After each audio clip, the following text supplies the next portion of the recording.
అందరినీ కలగలిపి ఓ మీటింగ్ పెట్టారు. ఆ మీటింగ్ సారాంశం ఏముండాలి? వారు దానికి పేరు సుపరిపాలనలో తొలి అడుగు.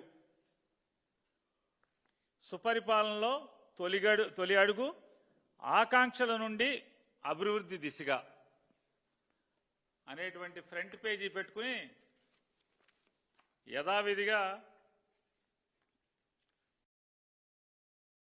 30-40 పేజీల పుస్తకాలతో పవర్ పాయింట్ ప్రెజెంటేషన్ ఒకటి పెట్టి,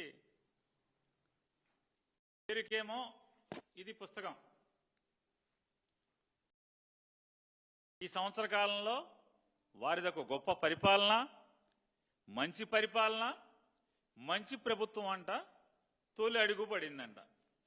ఈ తొలి అడుగు ఏం చెప్పాలి? పెట్టిందేమో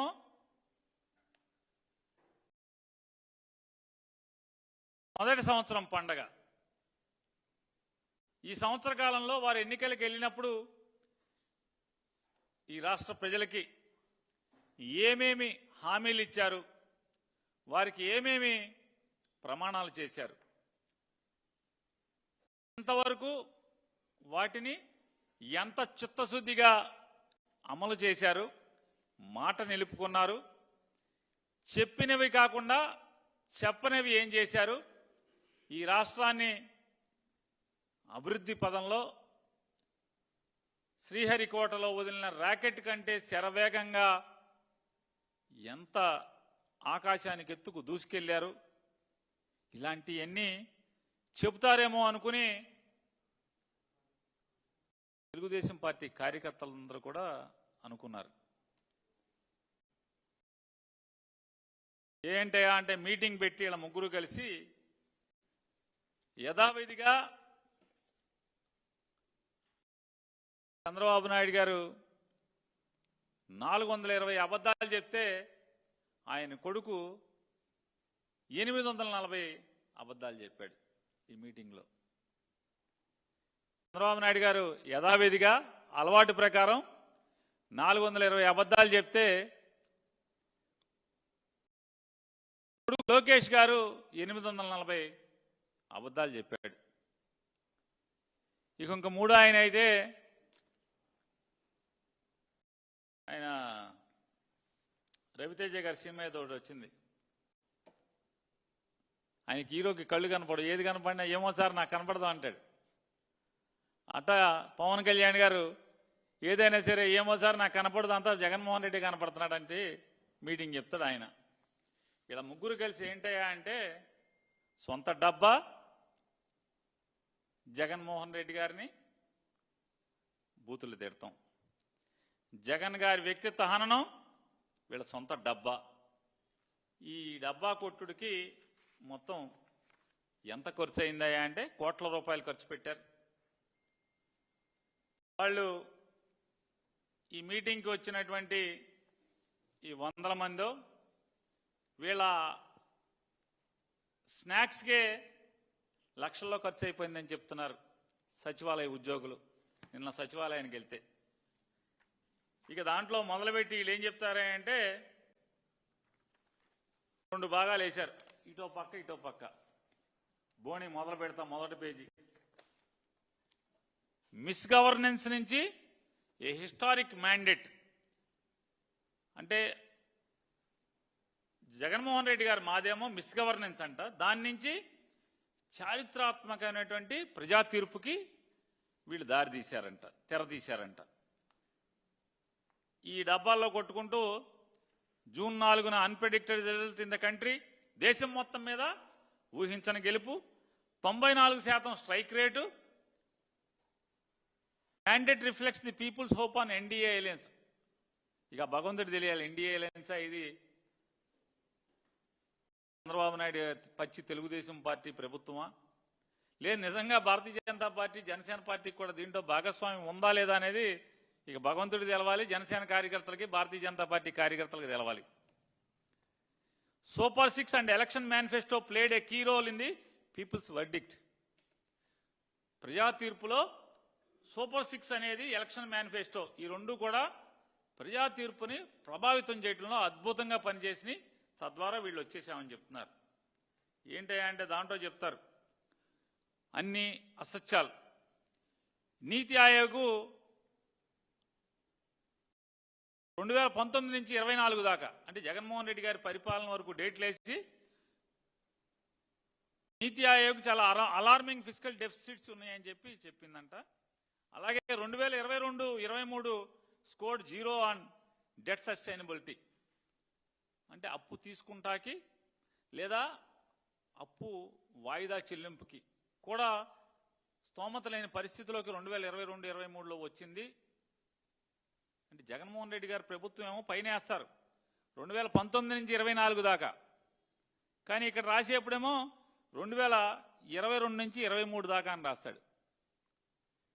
నేను ఈ ముగ్గురికి ఇది ప్రస్తావించినటువంటి నారా చంద్రబాబు నాయుడు గారికి ఈ ఆర్థిక స్థితిగతుల్ని ప్రస్తావిస్తూ 2019, 2024, 2025 ఈ పాలన లేదా 2014-19 వీటిని ప్రస్తావిస్తూ మాట్లాడినటువంటి, ఎందుకంటే పవన్ కళ్యాణ్ గారికి ఆ లెక్కల మీద ధ్యాస లేదు కాబట్టి ఆయన ఏం మాట్లాడారు దాని గురించి.